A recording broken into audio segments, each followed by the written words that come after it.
Geno, the last time you were in this national championship game was sort of the ending of a very interesting season with the adversity and health and all the other stuff. You had lost Dorka in the Elite Eight that year, and then you wake up to find out on that Sunday morning that players on your team weren't feeling well. Can you just recall what you felt, thought what's next, what was going on? And, does the players that played that day, did they learn anything from that that'll help them tomorrow?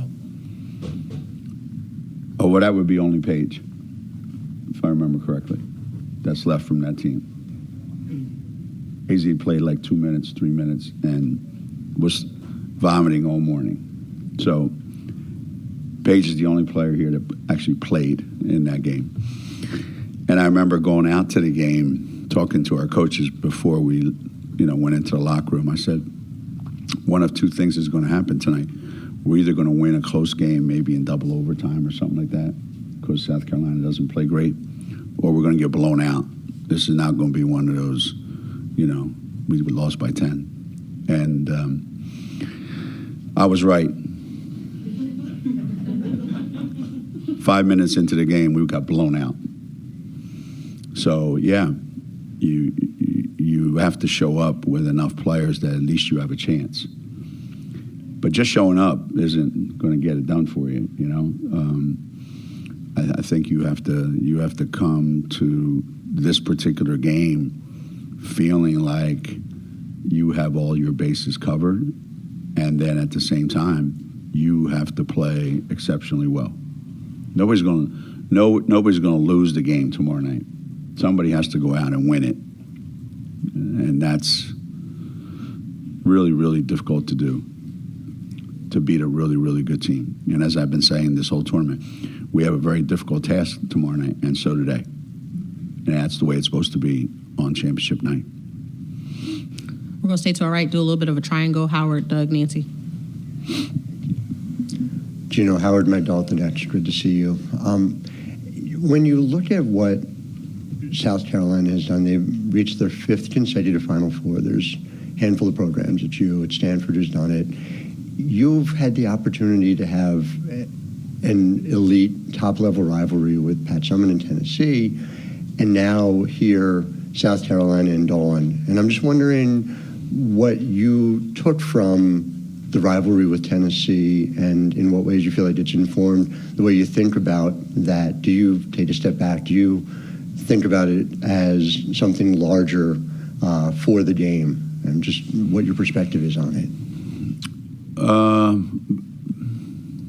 Probably not. I think I used up all my big picture crap with Tennessee and UConn, Geno and Pat. That got old awfully fast, and I thought I was over it till then it became UConn, Notre Dame. We played how many times in 3 years? 15 in 4 years. We played 15 times in 4 years. Okay, we're in the same league.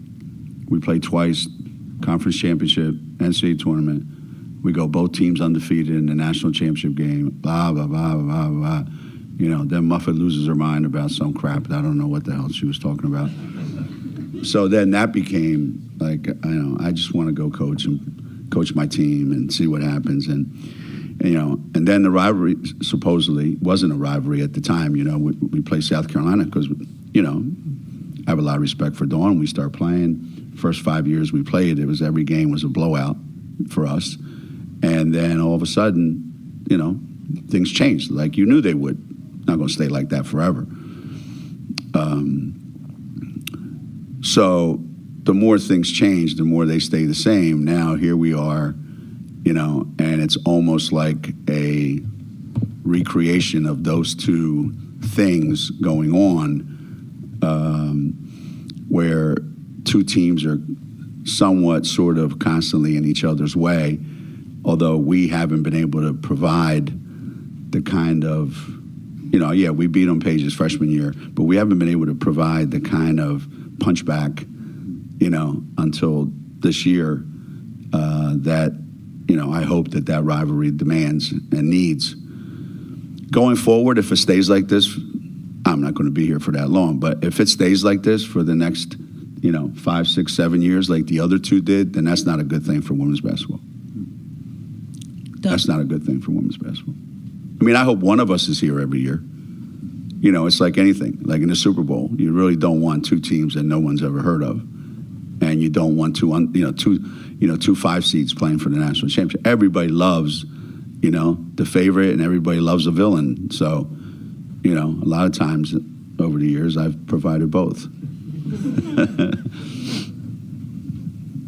Hey, Geno, Doug Feinberg, the AP. Along those lines, I mean, you've had a difficult last few years since COVID hit personally and with this team. Does the run you guys have made this year and the success you've had and the health of everybody reinvigorate you a little more? And you said you won't be here in 5, 6, 7 years, but maybe want to hear a little longer knowing that this team is healthy. You have Sarah as a really good freshman. Like, you might want to stick around a little longer because you're being vitalized? Yeah, I mean, I would say since Paige's freshman year, maybe even the year before that, I've quit 5 times every year. I'll go to practice, and on my way home, I go, that's it, I'm not going to practice tomorrow. I want to call in sick for life. I'm out, And they go, well, no, you can't do that. You have to have a, victory tour and go around and get, rocking chairs from every team in the league. I said, no, I'm out. And then, come to practice the next day, and things will get better. Then 3 weeks later, I quit again, And then the NCAA tournament comes, and I'll go, that's it, I'm done. And then this year, this happens every year. Somehow, some way, we get here, except for 1 year, which Paige didn't play in. So, and then on the way here, I go, man, I could do this for another 4 or 5 years. So, yeah, this ruins my life coming here every year. So, like, how many more times can we do it? I don't know. But runs like this make you still feel relevant. You still have an impact. Kids still respond. Our coaching staff is really, really good at what they do. And I'm fortunate enough to coach great kids who want to win for each other. There's not a lot of drama on our team with all that NIL nonsense. And, guys are halfway in the portal, halfway out during the season. So I'm very, really, really fortunate of what I have, and because it stays like that, it's very, very difficult to walk away from something like this. Very difficult. Nancy. Geno, Nancy Armour, USA Today Sports. How would you describe what Paige has meant to UConn, and just knowing the special relationship that you have with her, how much do you want to see her go out as a champion?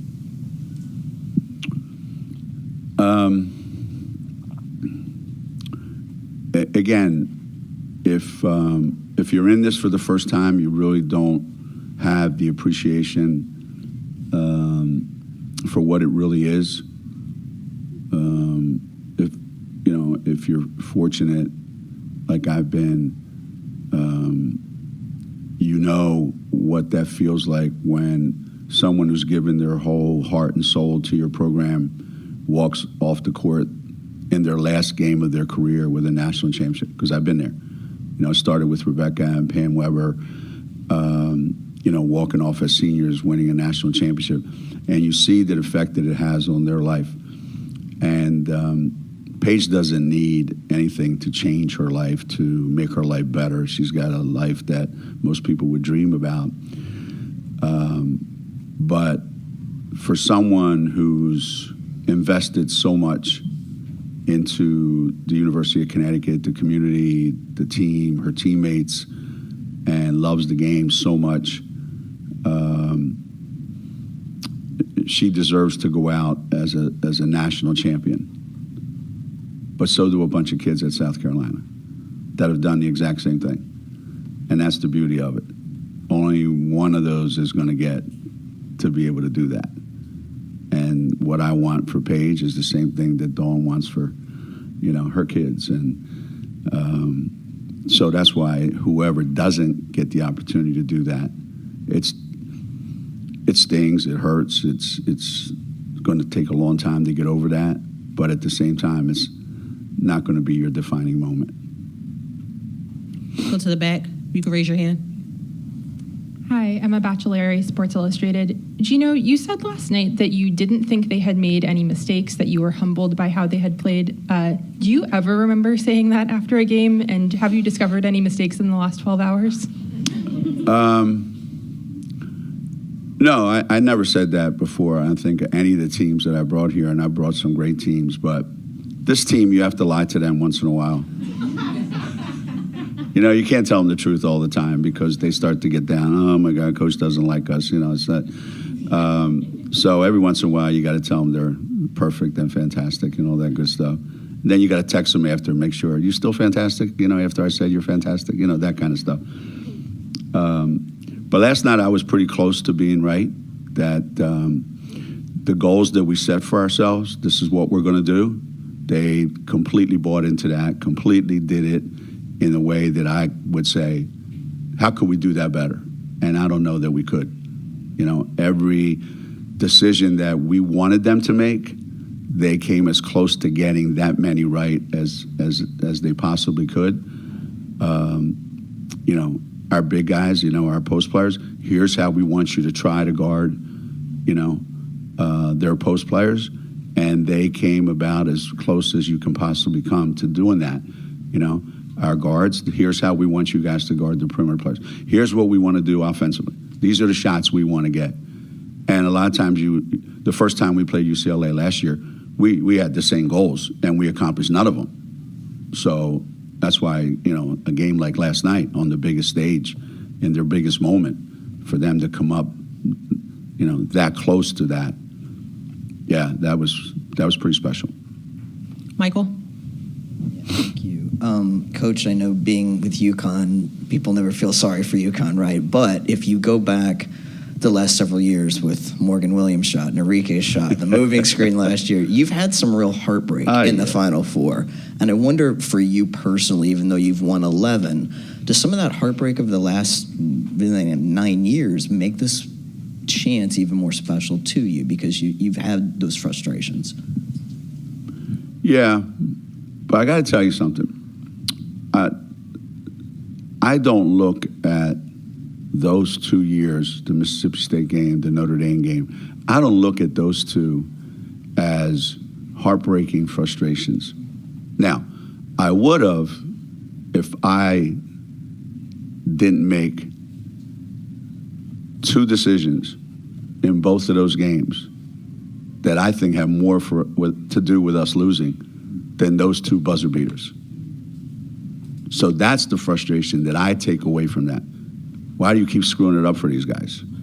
You know, and people are like shocked when I tell them I've lost more Final Fours for my team than they have, because coaches make decisions about what to do with their team. And if you make the right decision, you win. But how do you know what the right decision is? If you win, and you know, so those two shots, I think, were the result of, you know, you made two bad decisions and they capitalized on it. So nothing's bothered me since those two games, except that we can't show up here with a full team. That's bothered me more than anything else. So the fact that we're here now and we sort of kind of have a chance to be able to manipulate the game a little bit better than we had before, that's rewarding. That makes up for all the heartache and all the, you know, trauma and tribulations that, you know, we have had to go through since those two guys graduated. We'll stay to the back. If you could raise your hand in the blue. Grace Rayner with The Athletic. Sarah mentioned a few minutes ago that she was a little surprised how smooth her transition to college basketball was. I'm curious what I'm surprised she actually said that much. When was the first moment you realized what she might be capable of for you guys as a true freshman? Probably when I saw her in high school, you know. I saw her do some things that I hadn't seen any kid that age do in a long, long, long time. And I just thought to myself, and Jamel was, you know, very instrumental in it, said if this can transfer even half of it to when she's at UConn, we've got something pretty special. I didn't know that it would happen that fast. I thought it would take some time, but it clicked right from the very beginning. And so there was no doubt in my mind that we enter the NCAA tournament, and I'm worried about, man, I hope she doesn't act like a freshman. She hasn't acted like a freshman She hasn't acted her age since I saw her in 9th and 10th grade. So I'm not surprised. Before I leave here, though, I do have to say this, and not just because it's women's basketball, but I've been to these Final Fours for 24 years. This is the most women I've ever seen at a press conference since I started this 40 years ago, and I'm just really, really proud of you all. Really. With that being said, we'll shift to our left-hand side in the orange. Jennifer Porty from Let's Talk Women in Basketball. How is this team different from your previous championship teams? Well, they're all different from each other.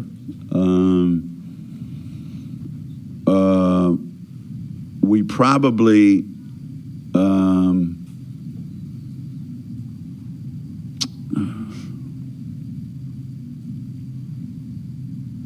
I think we have less experience throughout the lineup than some of the other ones. Jenna's playing in her first college season. Sarah's playing her first college season. You know, KK and Ash are in their second year. Caitlin Chen, this is her first time on this stage. You know, being at Princeton, she got to do a lot, but never to this point. So I guess it's different that there's so many young players. We have had teams that were young, but we also, you know, they also had, you know, and significant older players. Paige is the only upperclassman that's been through this for 4 years. So it's different that we rely so much on our perimeter game, and not as much on our interior game. A lot of the teams that we've come here with that have won championships were more well-balanced, I think. We had the ability, you know, we come here with Rebecca and Kara, we're going to score. We come here with Stephanie Dolson, Tina Charles, Stewie, we're going to score. And I don't know that we have that right now. So it's different. It's much different in that respect. We're going to our back row. Hi, Geno. Rachel Bachman at the Wall Street Journal. We're entering an era where it's never been more important how much revenue a given sport can generate, right? The rev share era. What more do you think can be done to maximize revenues for women's basketball, and in particular from this tournament?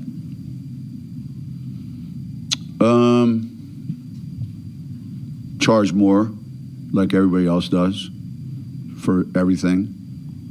Is that fair? No, but that's one way to do it. To maybe reevaluate how we sell our product to the media. What are we really worth? Let's go find out. You know, can we stand alone? For years and years and years, we've been packaged with all the other Olympic sports, so to speak, in one big chunk. So can we completely separate ourselves and say, what are we worth to you?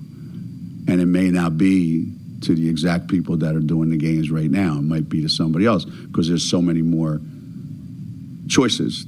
There's people here representing, you know, outlets that didn't exist, you know, 10 years ago. We need to explore all that. And we need to be able to think outside the box. And again, I keep saying this, and I don't want to come across as, you know, somebody who's ungrateful and all that, because I've benefited so much from, and people know me. And those that don't, I don't really give a damn, because they'll never understand what I'm talking about anyway. But I do think that sometimes we are being held hostage by tradition. This is the way we've always done it. It's easy, it's simple, it's uncomplicated, you know? But why? You know, why not go out there and look at what other people are doing and take their best practices? Because it can make us money, and it could put us at a higher profile. And we certainly have the players that can handle that profile, and there's going to be more of them coming along. We don't want to shortchange them. We don't want to sell them short, you know? So I do know one way that they should lose money, and that's to make the experience even better for the players than it is right now. So you shouldn't be trying to make more money by shortchanging their experience. I don't think there's anybody on the guy side in the committees going, I think we could save a couple dollars if we do this. I don't think they worry about that. And sometimes you got to spend a lot of money to make way more money. But in the end of the day, what are we doing for the players that makes their experience the best ever? Because the best ever experience that you make for them, if you spoil the players off the court, they're going to spoil you on the court. That's how we treat our program. If you spoil us on the court, we will spoil you off the court. Let's work together on that. Shifting to our left, gentleman with the glasses. Coach T. Baker with the Next. You've known Dawn Staley as a player, as a coach, in USA basketball, kind of just seeing her emergence to the top of the sport. Can you just talk about, her character, who she is as a person, but also how your relationship with her has evolved over time? Yeah, it's quite different, obviously, than my journey,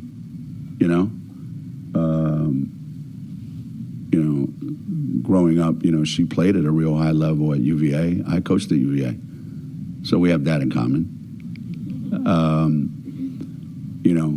She was a multi gold medal winning Olympic player. I coached those guys at the Olympics, so we have that in common. And I think that she started off her career having to prove that she could coach at the college level at a time when it wasn't easy to do that, and at a school like Temple where it wasn't easy to do that. And all through it all, she's accomplished things that are very, very hard, And so to be where she is right now and to have done it in the way that she's done it, I have a lot of respect for her. I have tremendous respect for her, knowing her, how she grew up and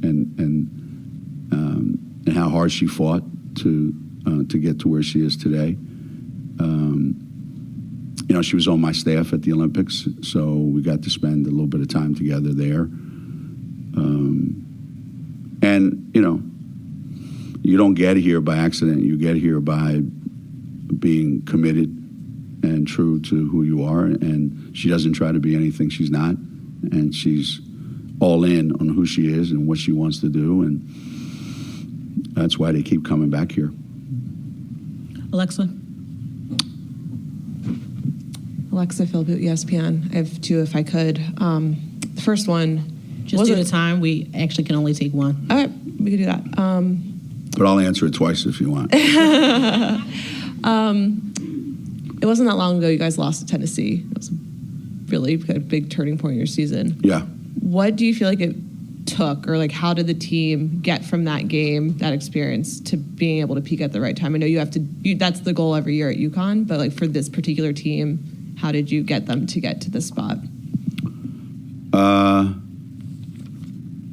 I think that Tennessee game, in a different way than, let's say, the USC game or the Notre Dame game earlier in the year, I think that USC game exposed some things in our team that only playing in that environment and being exposed is going to affect some changes.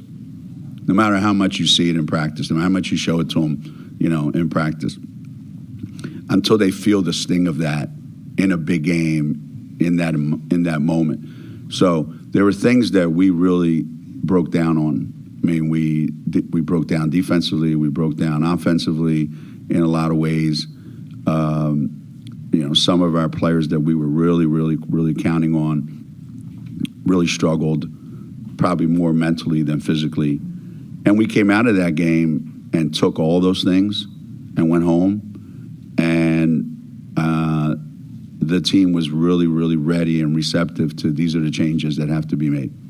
We have to be better, defensively at these areas. We have to execute better offensively in these areas. We have to be tougher in these areas, So you play games like that because you want to find those things out.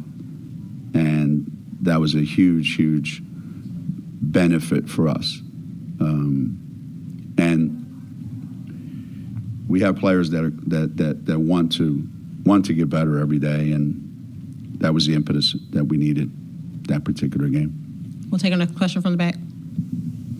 Hey, Geno, Chantel Jennings with The Athletic. You said you quit 5 times a year and then you go to practice the next day and you decide not to quit.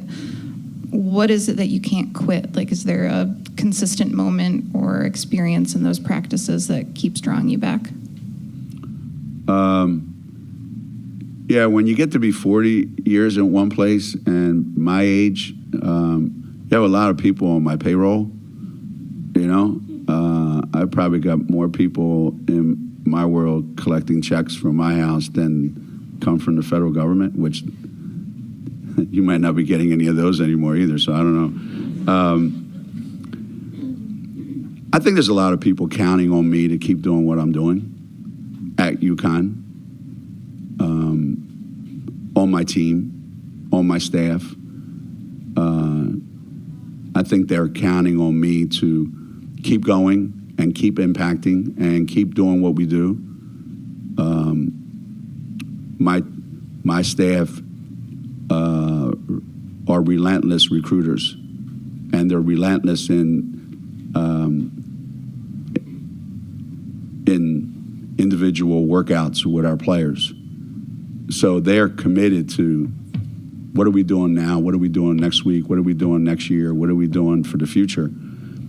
With no intention whatsoever going, well, what if he's not here? No, they expect me to be here. And it's been always really, really hard for me to, since I was a kid, to turn and not say no. Saying no is very, very difficult for me. No, I'm done. No, I'm not going to do that. And the minute my players don't respond, the minute I can't get my team to respond in the way I want them to respond, then I'll know that's the time to walk away. And right now, I'm still getting the response that makes me feel like I'm relevant. When I stop becoming relevant, then it's time to go. Maybe because the kids change all the time. Like if it was like your kids, let's say I had to coach them for 18 years like you do with your kids. Oh, I'd have been out a long time ago. Luckily, I only have to do it for 4 years. Just when I get tired of them and they get tired of me, bye, congratulations, happy trails. We'll go to the back. Jen Hadfield with the Next. Coach, with Caitlin coming in to you this season after playing for Carla, I'm curious if there are things you've noticed about her this season that either remind you of Carla or that just kind of show that she's been coached by Carla.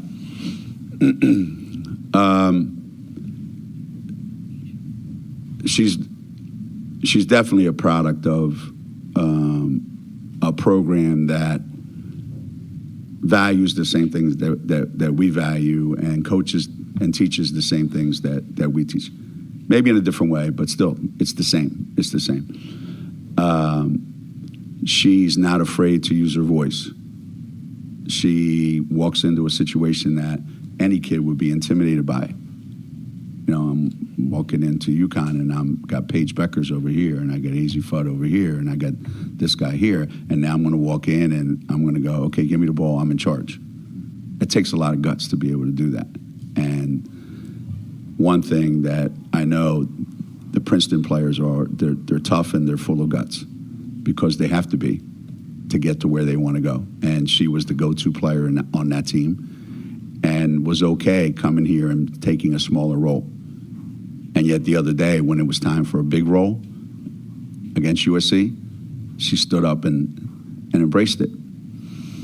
And I'm not surprised by any of that. That's who she is, and actually, to be honest with you, that's who Carla was as a player. Although Caitlin was way more vocal than Carla was when Carla was a player, but I've trusted Caitlin Chen since the minute she walked on campus. We'll go to the back in the red, and then we'll come back up to the front. Coach Ben Greco of the Pensacola News-Journal. You talked about players changing over the last, however many years, but how have you, since the last national championship, have you changed as a coach, whether that's adapting to players, adapting to college women's basketball? How have you changed as a coach?